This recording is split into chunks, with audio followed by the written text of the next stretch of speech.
In the wild, the key to survival is preparation, and maybe a good pair of hiking boots because blisters are nobody's friend.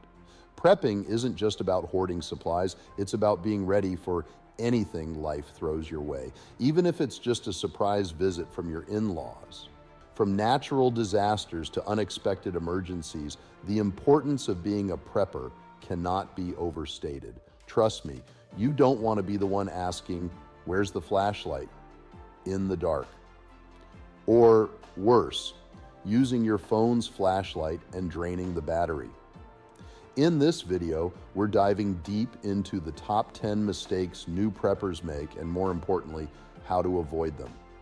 Spoiler alert, it involves not buying 100 cans of beans. Unless you really love beans. Mistakes in prepping can cost you time, resources, and potentially your safety. And nobody wants to be the person with a broken can opener in a crisis. Seriously, don't be that person. With the right knowledge and a strategic approach, you can avoid these common pitfalls and ensure that you're ready for any situation. Even if that situation is just running out of coffee. Even a simple thing like running out of coffee could be a crisis. And remember, prepping can be fun too, especially when you realize you have an excuse to buy more gadgets. When you think about prepping, one of the first things that comes to mind is food. Lots and lots of food. But overstocking can actually be a mistake, unless you want to open a mini mart in your basement. Having too much food that you can't rotate through or properly store can lead to waste. And nobody likes a can of beans from 1999. Focus on a balanced variety of non-perishable items that you and your family actually eat. Because let's face it, no one wants to live on just canned peas. Create a system for rotating your stock, so older items are used first. Think of it as a food version of musical chairs. Cool, dark places are ideal for most food items. Your food likes to chill out too. Investing in proper storage solutions can also extend the shelf life of your provisions, because nobody wants to eat stale crackers. A well-planned pantry is a prepper's best friend, and it might just save you from a midnight snack disaster.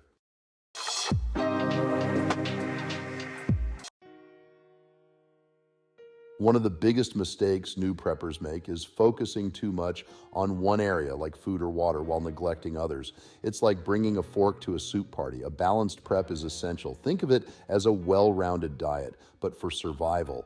Think of the different categories you need to cover: food, water, medical supplies, sanitation, tools, and self-defense. You don't want to be the person with a year's worth of beans, but no can opener. Water is often overlooked, but it's just as important as food.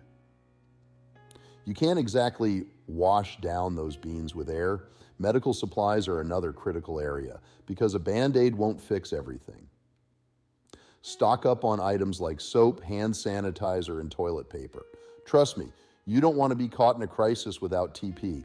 A good multi-tool, flashlights, and basic self-defense items can make a big difference, because you never know when you'll need to MacGyver your way out of a situation. By ensuring that your prep is balanced, you'll be more resilient and better prepared for whatever comes your way. And you'll avoid being the person with 100 cans of beans and no way to open them. One classic rookie mistake in the prepping world is forgetting to rotate your supplies. It's like trying to eat a 10-year-old Twinkie. Sure, it might still be edible, but do you really want to find out? Over time, food can turn into science experiments, batteries can become as useful as a chocolate teapot, and medical supplies can lose their mojo. To dodge this disaster, set up a rotation system. Think of it as musical chairs, but with canned beans and Band-Aids. Use labels and clear containers to keep everything visible and accessible. No one wants to play hide and seek with their emergency rations. Implement a first in, first out system. It's like a conga line for your canned goods. Oldies in the front, newbies in the back. Make sure you regularly check your supplies for expiration dates. You don't want to discover your bandages are older than your grandma. Set a schedule for these checks. Monthly or quarterly works well for most people, or whenever you remember, which might be never. Batteries, medical supplies, and even clothing should be checked and rotated because no one wants to wear a moth-eaten sweater during the apocalypse. This simple practice can make a big difference when it comes to being prepared for any emergency, and it might just save you from eating that 10-year-old Twinkie. Having a stockpile of supplies is great, but without a plan, it's like having a car without a steering wheel. In an emergency, you need to know what to do, where to go, and how to keep your loved ones safe. Otherwise, you might end up like a headless chicken. Start by identifying the most likely scenarios you might face. Zombies, alien invasions, okay, maybe just natural disasters. Once you've identified these scenarios, create a step-by-step plan for each one. Think of it as your survival dance routine. Include details like evacuation routes, communication methods, and meeting points for family members, because you don't want to play hide and seek during a crisis. Make sure every family member in your household knows the plan and their role in it. Even the dog should know where to go. Practice drills can be incredibly helpful. Think of it as a family bonding activity like game night, but with more urgency. Regularly review and update your plan to account for any changes in your situation or environment. Because life loves to throw curveballs. By having a solid plan in place, you'll be more confident in your ability to handle whatever comes your way, and maybe even crack a smile while doing it.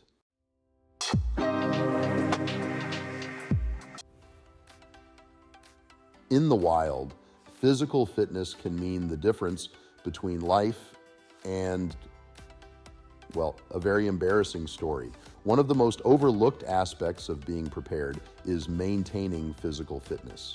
Because let's face it, you don't want to be the one huffing and puffing while everyone else is sprinting to safety.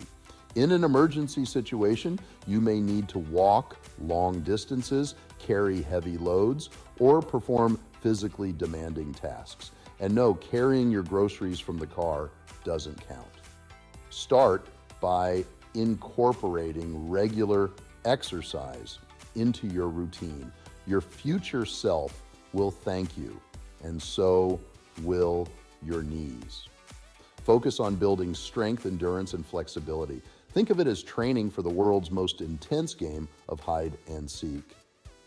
Practice carrying your bug-out bag for extended periods, or try navigating rough terrain, because you never know when you'll need to outrun a bear or your neighbor's dog. Nutrition is another important aspect of physical fitness. After all, you can't run on donuts alone. By prioritizing physical fitness, you'll be better equipped to handle the physical demands of an emergency situation, and you'll look great doing it too.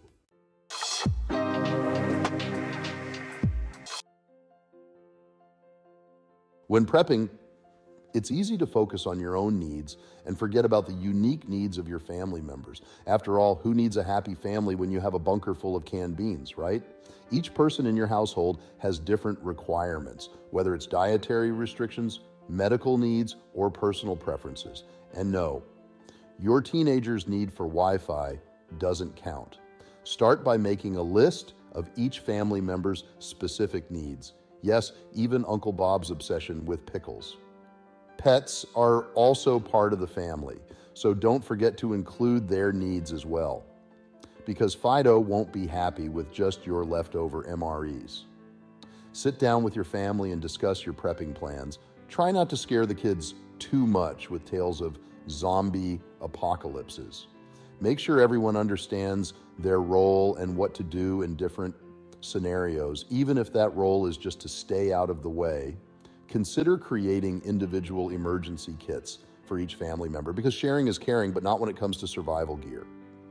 By taking the time to consider the unique needs of each family member, you'll create a more comprehensive and effective prepping strategy.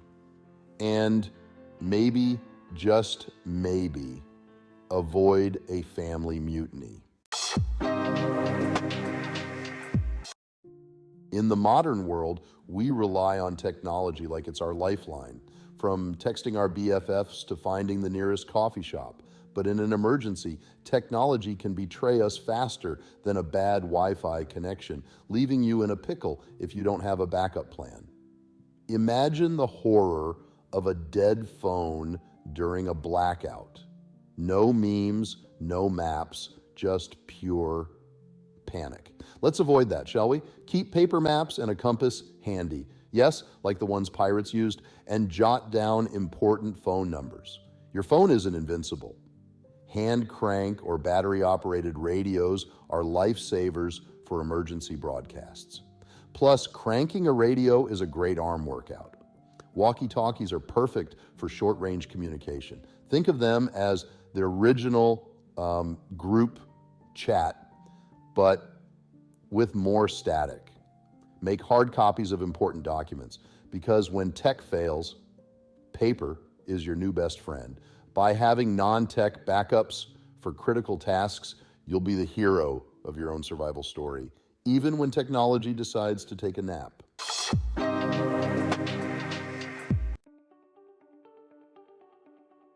Having all the right gear and supplies is important, but without the skills to use them, they're just dead weight, like having a gym membership but never going.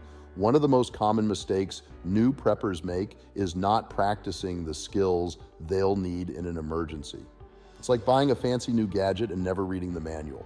Start by identifying the key skills you'll need based on the scenarios you're preparing for. Think of it as your survival bucket list. Hands-on experience is the best way to build confidence and proficiency. Remember, practice makes perfect, or at least less likely to set your eyebrows on fire. Consider taking classes or workshops to learn new skills. It's like going back to school, but with fewer pop quizzes and more life-saving techniques. It's also important to involve your family in skill-building exercises. After all, the family that preps together survives together. Make it a fun and educational experience by turning it into a family activity.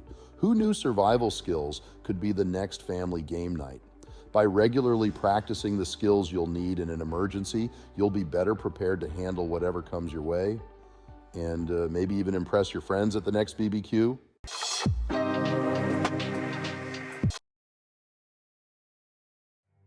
In the wild, survival often depends on the strength of your group. Think of it as the ultimate team-building exercise, but with more mosquitoes. One of the most significant mistakes new preppers make is going it alone. Because who needs friends when you have a tent, right? Building a community or network of like-minded individuals can greatly enhance your ability to prepare and respond to emergencies. Plus, it's nice to have someone to blame when things go wrong. Start by reaching out to others who share your interest in prepping. You might even find someone who knows how to start a fire without a lighter. Forming a prepper group allows you to pool resources, share knowledge, and provide mutual support.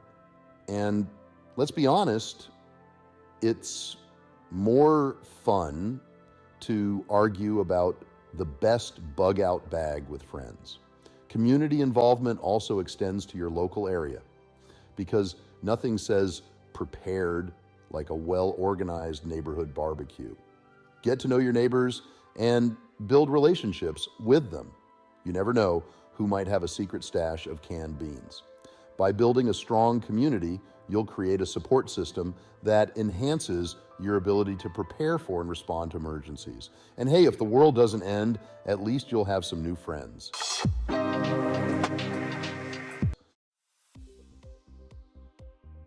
In the world of prepping, knowledge is like toilet paper during a pandemic. Absolutely essential. One of the most critical mistakes new preppers make is not staying informed. It's like trying to bake a cake without knowing the recipe. The world is constantly changing, and new threats and challenges can pop up faster than a cat video goes viral. Start by keeping up with current events and news related to emergency preparedness. Think of it as your daily dose of reality TV. In addition to current events, continue to educate yourself about prepping techniques and best practices. You don't want to be the one who brings a spoon to a knife fight. Regularly review and update your prepping plans and supplies based on new information. It's like updating your phone's software. Annoying but necessary. Being adaptable and open to learning is key to successful prepping. Remember, even Batman had to train. By staying informed and continuously educating yourself, you'll be better equipped to navigate the challenges of an uncertain world. And who knows, you might even become the MacGyver of your neighborhood. Stay prepared and stay safe. And remember, duct tape fixes everything. By avoiding these top 10 mistakes, you'll be well on your way to becoming a more effective and resilient prepper. Or at least, you'll avoid being the star of a survival blooper reel.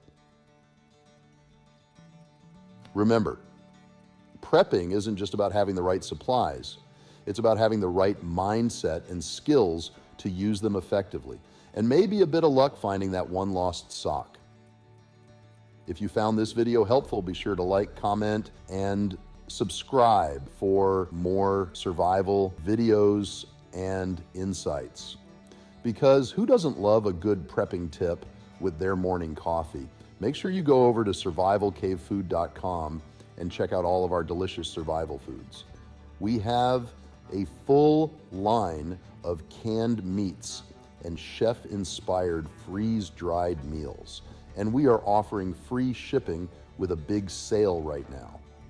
Your support helps us continue to create valuable content for our community, and it keeps us from having to live off canned beans forever. Share your thoughts and experiences in the comments below. We love hearing from you, especially if you have a funny prepping story. Stay positive, stay proactive, and most importantly, stay prepared. And maybe keep a sense of humor handy. Thanks for watching, and we'll see you in the next video.